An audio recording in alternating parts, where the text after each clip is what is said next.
dimanapun kalian berada. Dalam episode kali ini, saya Alika Permadani Padlianti berkesempatan untuk menemani kalian berbincang santai mengenai BIPA. Apa sih BIPA ini? Mari kita tanya langsung ke narasumber kita pada hari ini. Pada siniar kali ini, saya berkesempatan untuk ngobrol bersama Ibu Nuni. Halo Ibu Nuni. Halo lagi Alika.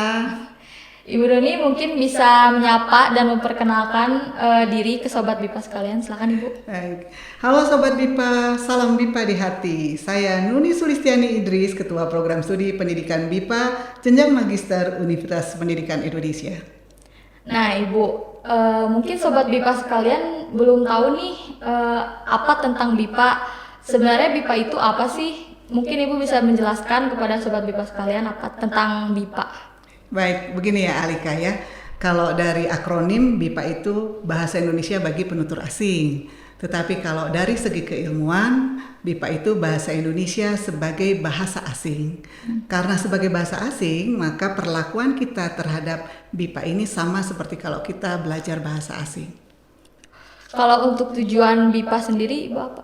Bisa dijelaskan Bu, tujuan BIPA? Kalau secara general ini adalah misi pemerintah untuk diplomasi politik kita ya, diplomasi politik di luar negeri melalui soft diplomation, melalui diplomasi bahasa dan budaya. Dan Alika sudah dengar-dengar sedikit nih Bu, katanya ada program ditawarkan itu namanya KNB dan Dharma Siswa. Apa sih Bu KNB dan Dharma Siswa ini dan bagaimana keketatan kedua program tersebut Ibu? Bisa dijelaskan? Baik, sebenarnya yang pertama muncul itu Dharma Siswa dulu ya.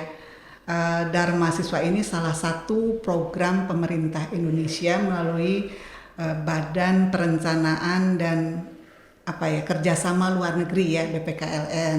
Bahwa bagaimana kita mendiplomasikan bangsa Indonesia ini yaitu melalui bahasa dan budaya. Ini adalah orang-orang asing di berbagai negara boleh melamar menjadi mahasiswa dan mahasiswa. Mereka akan tinggal di Indonesia, akan dibiayai oleh pemerintah Indonesia untuk belajar bahasa dan budaya Indonesia. Kalau awalnya dulu baru 6 bulan, sekarang sudah setahun. Ya, mereka hidup di Indonesia dibiayai oleh pemerintah kita. Ya. Kemudian yang kedua ini kemitraan negara berkembang, KNB tadi. Ya. Kalau Dharma Siswa itu non degree, kalau KNB degree. Ya. Jadi bisa di jenjang sarjana S1, jenjang S2, dan jenjang S3.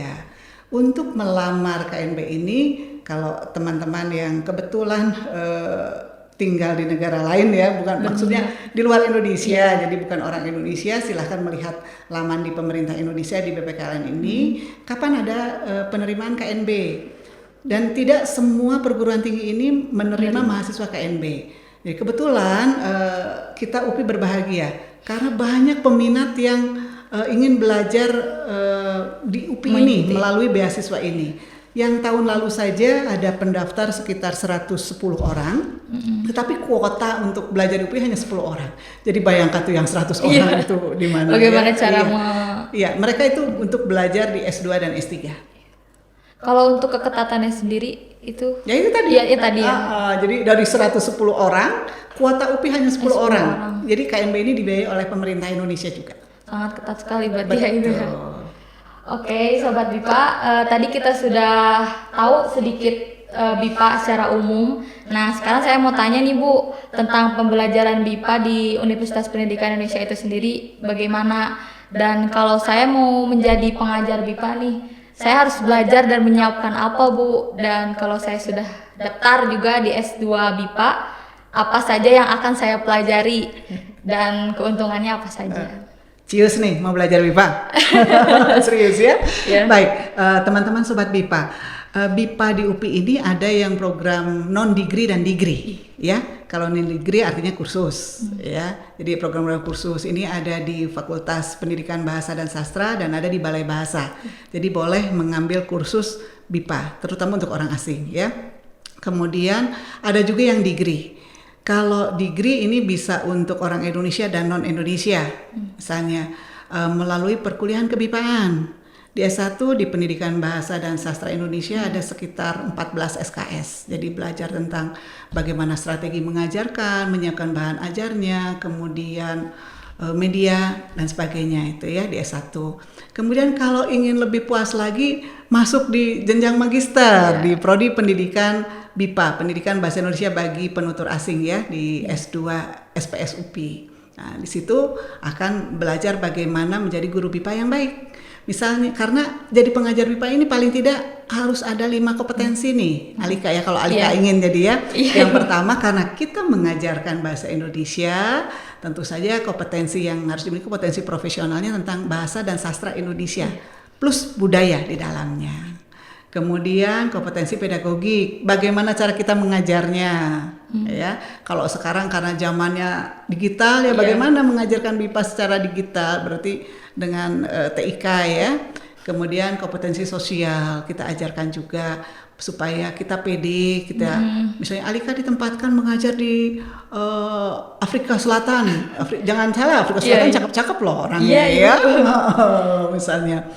Kemudian kompetensi kepribadian, karena guru BIPA ya jangan nampak sedih, murung, harus bahagia, harus bahagia. Jangan menularkan ya Bu. Iya, karena dia jadi model bahasa dan model bangsa. Dan satu lagi kompetensi intrakultural. Jadi kita memahami tentang lintas budaya orang lain. Nah, jadi itu. Ya. Dan itu dipelajari di Prodi BIPA, jadi ada di kurikulumnya belajar bahasa dan sastra, budaya, dan berbagai riset dan berbagai TIK-nya. Seperti ini. Kalau ini Bu, bisa diperlihatkan Ibu. Iya, ini teman-teman Sobat BIPA, ini hasil dari mata kuliah pengembangan perangkat pembelajaran BIPA berbasis TIK. Ya, ini yang dibukukan, tapi tentu saja ada digitalnya. Ya, ini selama pandemi ini nih yang kerja keras nih, karena Prodi BIPA ini baru 1 tahun Alika, ya. Jadi kita belum sempat full luring, belum diizinkan oleh pemerintah Indonesia. Jadi paling kita menggunakan hybrid, daring dan hybrid. Ini dikerjakan oleh mahasiswa yang ada di di Sulawesi, di Makassar, dan satu lagi di Ohio. Jadi bagaimana berkomunikasinya dengan perbedaan waktu 12 jam ya. Gitu.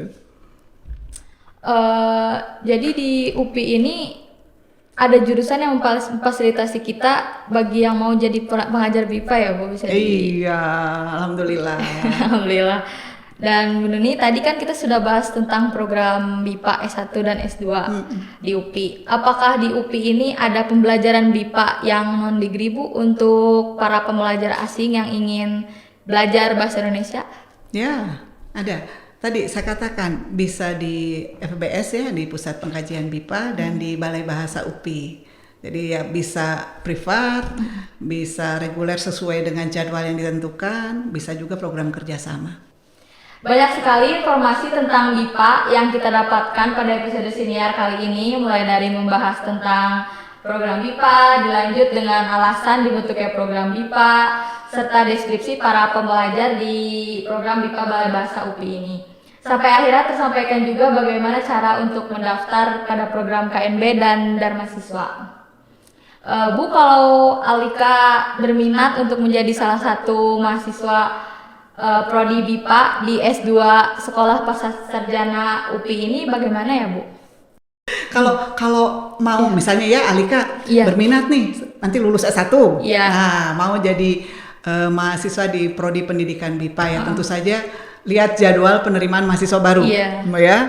Kalau di Pascasarjana ini berbeda dengan S1 yang selalu menerimanya di semester ganjil. Tapi kalau di Pascasarjana bisa ganjil dan genap. Silakan cek ya kalau di Prodi Pendidikan BIPA. Kebetulan karena ini prodi baru ya, baru 1 tahun ya, belum ada lulusannya. Jadi ikuti laman itu, pendaftaran ya seperti biasa mendaftar, kemudian nanti lihat saja syarat-syaratnya apa saja, terutama harus ada rekomendasi. Jadi perlu rekomendasi dari para pakar BIPA, bisa dengan dosen-dosen yang ketika di S1 atau para pakar BIPA di Indonesia maupun di luar negeri. Tapi kalau khusus untuk orang asing, supaya bisa mendapatkan beasiswa ya, kalau mendapatkan beasiswa tentu saja harus tadi pertama lihat jadwal, kemudian melamar, di situ ada beasiswa atau non beasiswa. Kalau pilih yang beasiswa ada full scholarship, ada yang hanya tuition fee saja gitu. Jadi melamar ke situ, kemudian ajukan surat permohonan ke kantor internasional UPI. ya, ke Direktorat International Affairs IUP. Nanti dari dia atau kantor internasional akan memberi surat ke program studi, mengajukan mahasiswa yang bersangkutan, dan itu biasanya menyerahkan CV, kemudian ijazah, nilai dan sebagainya. Nanti di-ACC oleh prodi, kembalikan lagi ke kantor internasional, baru bisa mendaftar. Nanti dapat beasiswanya yang mana. Dan kalau untuk orang Indonesia juga sekarang ada dengan beasiswa BPI ya, Bantuan Pendidikan Indonesia ya, beasiswa pendidikan Indonesia. Itu sudah tersampaikan ya cara bagaimana untuk menjadi cara pembelajar di BIPA ini ya. Mau S1 maupun S2 ya Bu ya? Iya. Iya. Dan bagi yang berminat silahkan bisa langsung dicatat dan diikuti langkah-langkahnya. Dan terima kasih Bu Nuni sudah mau bersedia datang sebagai narasumber di siniar kali ini bersama saya, menemani saya. Semoga lancar dan sehat terus ya Ibu ke depannya. Terima kasih Alika, terima kasih Sobat BIPA semua. Terima kasih juga kepada Sobat BIPA UPI yang setia mendengarkan sampai akhir. Saya Alika Permarini Padlianti yang berkesempatan untuk menjadi host pada siniar kali ini. Mohon undur diri. Balai Bahasa UPI, Break Your Language Barriers.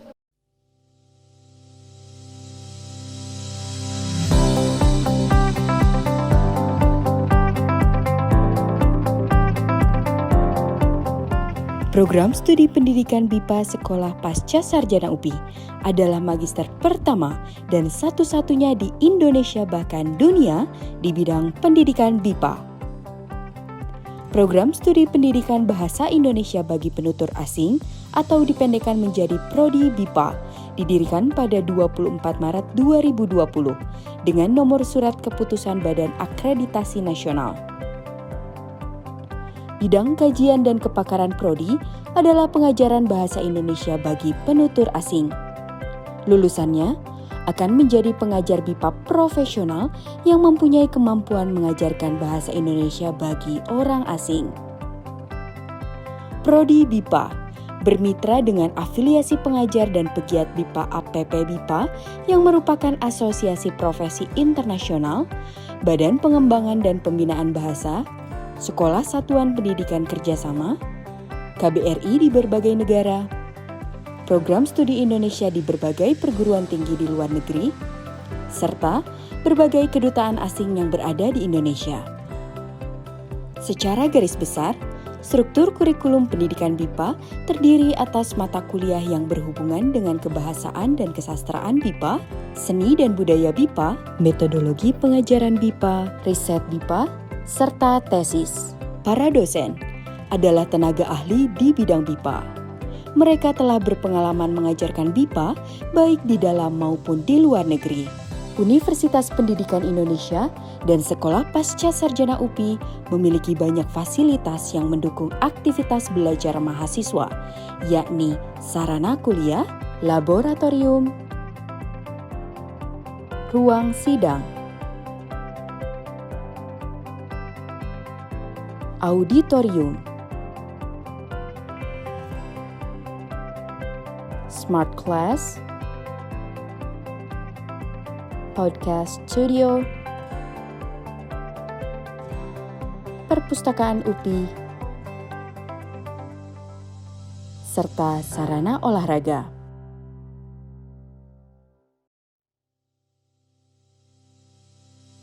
Prodi Pendidikan BIPA melaksanakan kegiatan perkuliahan secara luring dan daring, mendukung capaian lulusan yang mampu mengembangkan pikiran kreatif, logis, kritis, dan sistematis melalui penelitian ilmiah, penciptaan desain dalam bidang ilmu pengetahuan dan teknologi sesuai dengan bidang BIPA, menyusun konsepsi ilmiah, serta artikel yang diterbitkan di jurnal ilmiah terakreditasi nasional dan internasional. Memilih berkuliah di Sekolah Pasca Sarjana UPI Prodi Pendidikan BIPA adalah keinginan para mahasiswa angkatan pertama.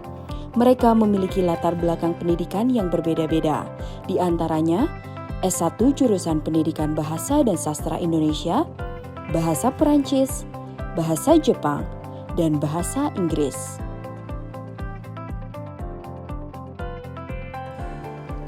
Assalamualaikum warahmatullahi wabarakatuh. Saya Nuni Sulistiani Idris, Ketua Program Studi Pendidikan Bahasa Indonesia bagi Penutur Asing atau Pendidikan BIPA. Salah satu program pemerintah Indonesia adalah menjadikan bahasa Indonesia sebagai bahasa internasional atau salah satu bahasa resmi di PBB sejajar dengan bahasa Inggris, bahasa Arab, bahasa Mandarin, bahasa Rusia, bahasa Spanyol, dan bahasa Perancis pada tahun 2045. UPI sebagai LPTK berbadan hukum menyambut baik program pemerintah ini dengan menyelenggarakan program studi pendidikan BIPA pada jenjang magister. Saat ini bahasa Indonesia diajarkan dan dipelajari di kurang lebih 33 negara, baik di perguruan tinggi maupun Kedutaan Besar Republik Indonesia. Dan untuk menyambut ini, program studi pendidikan BIPA melalui perkuliahan jenjang magister berkomitmen menghasilkan guru-guru BIPA yang siap mengajar di dalam maupun di luar negeri. Jika Anda bermimpi menjelajah dunia melalui bahasa Indonesia, mari bergabung menjadi mahasiswa program studi pendidikan BIPA Sekolah Pasca Sarjana Universitas Pendidikan Indonesia. Wassalamualaikum warahmatullahi wabarakatuh.